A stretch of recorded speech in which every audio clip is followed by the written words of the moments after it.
It's time to have a chat, as we do each Saturday at this time, with Leith Van Onselen, one of the head honchos at macrobusiness.com.au.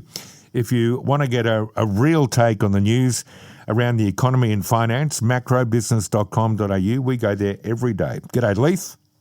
G'day, Luke. How are you? I'm well, mate. Nice to chat to you again. And boy, didn't you give me something to get the listeners talking earlier in the show. I made mention of what we've been talking about, and my listeners are white hot on this, and it's the idea that the housing crisis comes down to the baby boomers, those selfish so-and-sos who won't move out of the house they've lived in for a decade or two or three. They raise their kids in that might be in a decent suburb, and how dare they occupy those homes? I mean, it's rubbish, isn't it?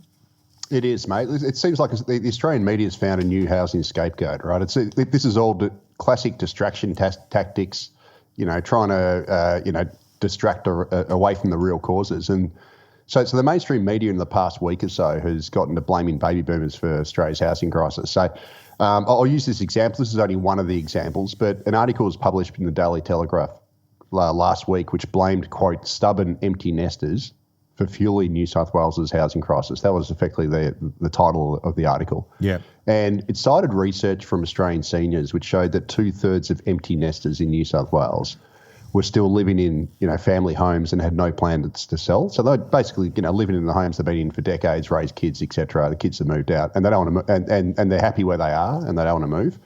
And they said that, if they did move, they could free up nearly 60,000 desperately needed properties across Australia for young Australians. And there was a whole bunch of other, articles that spawned that made similar claims, etc., and basically blamed, greedy baby boomers who've, living in these family homes for being greedy. They should move and let younger Australians have, and blah, blah, blah. Personally, I think this whole argument is just absolutely asinine. It's moronic, and it fails the evidence test. And it's pretty simple, Luke. So, last financial year, so they were talking about the 2023-24 financial year, and we'll just go by New South Wales to start off with, because that's what the article is focusing on. Yeah. New South Wales population grew by 143,200. And guess what, mate? All of that population growth came via net overseas migration, right? Mm-hmm. This century, net overseas migration has accounted for 81% of New South Wales's population growth. And in numbers terms, New South Wales's population has increased by just under 2.1 million people since the turn of the century, with 1.7 million coming from net overseas migration. So these 1.7 million net overseas migrants that have landed in New South Wales, as soon as they got off the plane, etc., have required around 700,000 homes based on average occupancy rates.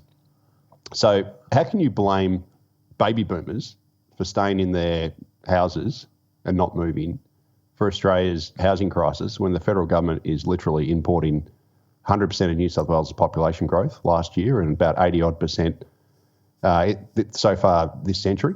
And the results are similar nationally. So over the past 2 years, 82% of Australia's population growth has come directly via net overseas migration. And this century, Australia's population has increased by about 8.5 million. Actually, it's 8.7 million if you go by the latest population clock. And around 5.5 million of that, so that's 2/3 directly, has come via net overseas migration. So Australia has imported an entire Sydney's worth of people since the turn of the century through net overseas migration. And that obviously requires a Sydney's worth of houses to accommodate all those extra people. So, clearly, instead of blaming baby boomers for staying put and not freeing up houses, the number one cause of the housing shortage is excessive immigration, because immigration is actually the sole driver of Australia's population growth, right? Because our birth rate is below replacement. And immigration provides our population growth via two ways. So obviously, as soon as someone steps off the plane, that's population growth. But then once they have children later on, that then gets counted as natural increase. And if we didn't have immigration, we wouldn't have population growth. And therefore, we wouldn't have this growing need for housing every year. Now, I'm certainly not saying we should have zero migration, but we do have excessive migration. Yeah. And we have for 20 years, and we've imported people far quicker than our ability to build homes and infrastructure, etc. And that is the driver of the housing crisis. It is not... It is the housing shortage. It is not baby boomers staying in their homes. which is just ridiculous. It is. And I mean, but who buys a home or who buys a car? Who buys, for goodness sake, a caravan on the basis that now I'll use this, then I'll make sure someone else gets to use it, and I'll just go and find something else that's not up to the standards I expect or service the needs I want. No one does that, surely. And who's got the right to say, hey, listen, there's only two of you now, or there's one of you now. You can't have 4 bedrooms. Who's going to? I mean, they try and guilt older Australians out of things they've got, and it is disgusting. It's gaslighting, it's bullying, and it shouldn't happen. Absolutely. And here's the other thing, Luke. So the latest population statement from the Centre for Population, that's the Australian Treasury's, population propaganda bureaucracy. Their latest statement came out in December, so just before Christmas, and it said that Australia's population is going to grow by 13.5 million people over the next 40 years. And that's going to be driven by this permanently high net overseas migration. Now, 13.5 million people, yes, it's a big number, but just to put that into perspective, that's the equivalent to adding another Sydney, Melbourne and Brisbane to Australia's current population in just 40 years. So all the houses that are currently in Sydney, Melbourne and Brisbane would have to be replicated in 40 years. We have to build that all over again, plus all the infrastructure and everything else. And, just based on the latest census, and if you scale it up a bit because the population is a bit higher now, Australia would need to build 5.5 to 6 million homes, or add 5.5 to 6 million homes to accommodate the projected population growth over the next 40 years, which is going to arrive because of high net overseas migration. So can anyone seriously say that this housing shortage is being driven by baby boomers when we've got the federal government who's literally fire hosing people into Australia year after year, which obviously requires housing and is driving the housing crisis? And here's the other thing, Luke. So these articles are saying that baby boomers should downsize, even though apartments are ridiculously expensive and they're often crappily built and it costs a lot of money to actually move house, which is why a lot of people don't want to do it. They're saying, they should move house to allow these family-friendly homes for younger Australians so they can raise families, etc., blah, blah, blah.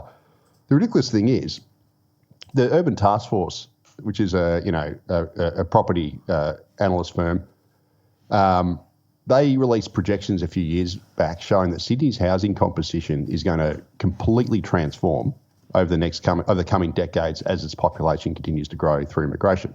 Now, currently, just over half of Sydney's homes are detached houses, right? Yep. So if you assume that a detached house is a family-friendly home, even though not all of them are, around half of Sydney's composition now is just over half, I should say, is detached houses. But the Urban Task Force said that by 2057, only 1/4 of Sydney's homes will be detached houses. Wow. And that means that most Sydney-siders by 2057, according to the Urban Task Force projections, are going to be living in shoebox apartments or, townhouses. Townhouses are obviously a lot better. Yes. But that means that there is going to be a dire shortage of family-friendly homes. Yes. And this isn't going to be caused by baby boomers not moving house. It's going to be caused by Sydney growing to, 8 million people or thereabouts. And all the, most of the new homes that have been built in Sydney and will be over the next coming decades are going to be shoebox apartments. So that means we're going to have a dire shortage of family homes. And that, again, this issue is not being driven by boomers refusing to downsize. It's been driven by the federal government deciding to grow our cities like science experiments. So, by 2060 or 2070, Brisbane's supposed to be the size of Melbourne currently. Melbourne's supposed to go to 9.5 million people, which is absolutely absurd. We were 3.5 million at the turn of the century. Sydney's supposed to go to about 8.5 million people, and Sydney was 3.8 million at the turn of the century. Like, these are all enormous growth volumes in our three major capital cities. Yeah. And this is and their growth is being exclusively driven by net overseas migration through the government's Big Australia policy. So any concerns about the housing shortage needs to be directed directly at the federal government's Big Australia immigration policy and not at empty nesters and these other fringe causes. Well, I mean, distractions, I should 100%. 100% gaslighting. Yeah. This is gaslighting 101. 101. Yeah, it is. Mate, I've got to go. Nice to chat. We'll talk to you next week. Yeah, thanks, Luke. Good stuff from Leith Van Onselen. And look, I sit here and we talk about these things. We talk to Leith each week. He makes so much sense. I get 20 or 30 messages saying, Why isn't the opposition getting everything Leith Van Onselen says and prosecuting it? Because it is just common sense. I don't know the answer. But, people blaming baby boomers, as I said earlier, somewhat disrespectfully, rack off. That ain't